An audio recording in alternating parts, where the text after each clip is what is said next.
my garden, I have two very similar plants growing. One of them is edible and one of them is highly toxic. So, just to show you the difference in those two, this is wild garlic, which the entire plant is edible, the flowers, which are very beautiful and even smell like garlic. The leaves, the stems, and this part.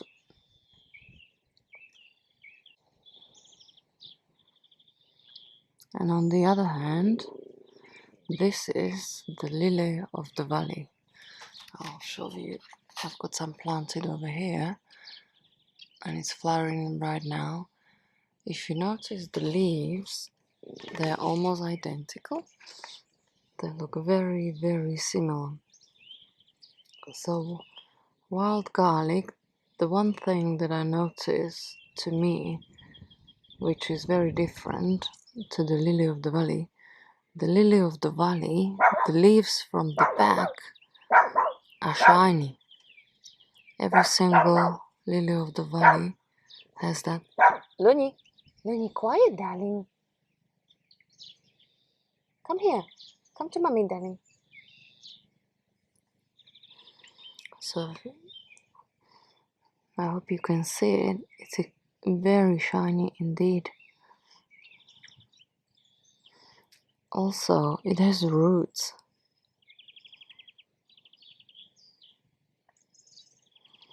The entire plant is toxic. Also, the leaves, the flowers, the roots, everything. But you just notice how shiny the leaves are from the bottom. And if we compare it to the wild garlic, they do look very similar. They're both spear-shaped.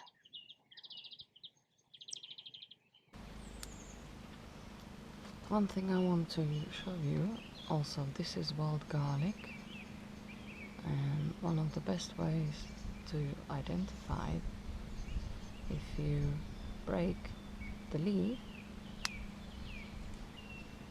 make a sound, like a popping sound.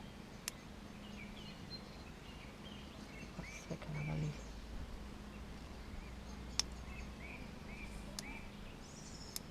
And now let's try to do it with the lily.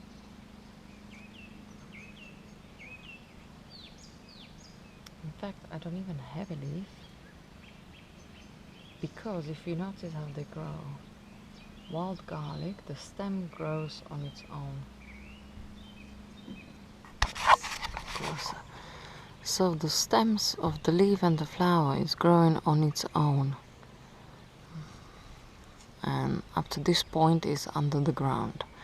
When you look at the lily of the valley, the stem, the leaves are growing from one stem.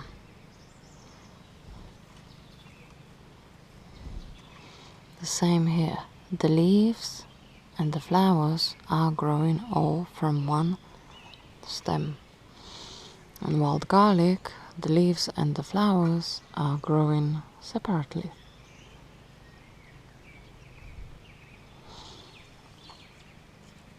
They have each individual stem.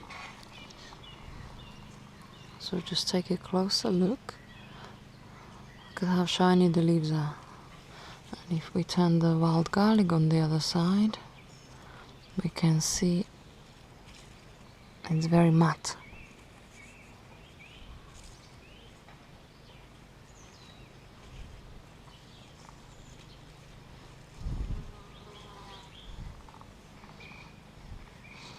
Lily of the valley is one of my favorite plants. It's so delicate and it's beautifully, sweetly scented.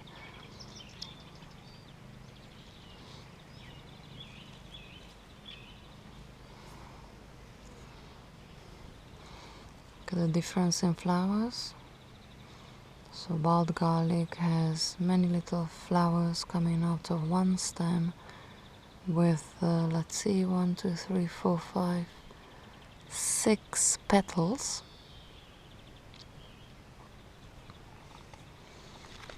And then when they turn into seed, this is what they look like.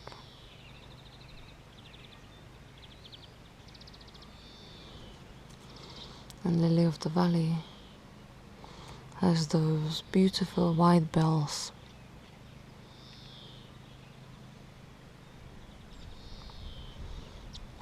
And I've got some more here, which I'm going to transplant and put them right here in this flower pot, as both wild garlic and lily of the valley are very invasive. And like in my garden, where you have both, and I forage for wild garlic, I don't want to come across the lily of the valley, since it's highly toxic, and from my research 2 leaves are enough to be fatal.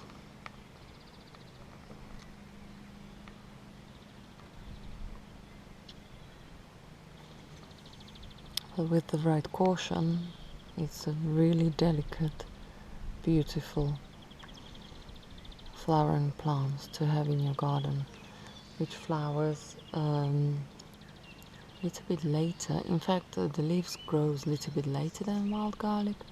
Wild garlic is the first to come up, and right now it's the beginning of May, so it just started to flower. Where wild garlic is the first plant growing in the forest, and it starts growing early March, depending on how cold the winter is, but early March. So let's try the test with breaking the leaf once more. So this is wild garlic.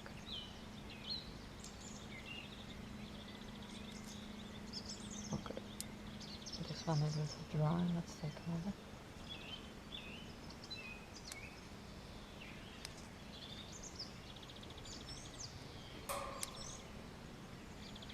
And with lily of the valley, if I try to break the leaf, it just doesn't happen. In fact, it will just bend, you can't break it. So I'm just going to plant these now into the pot.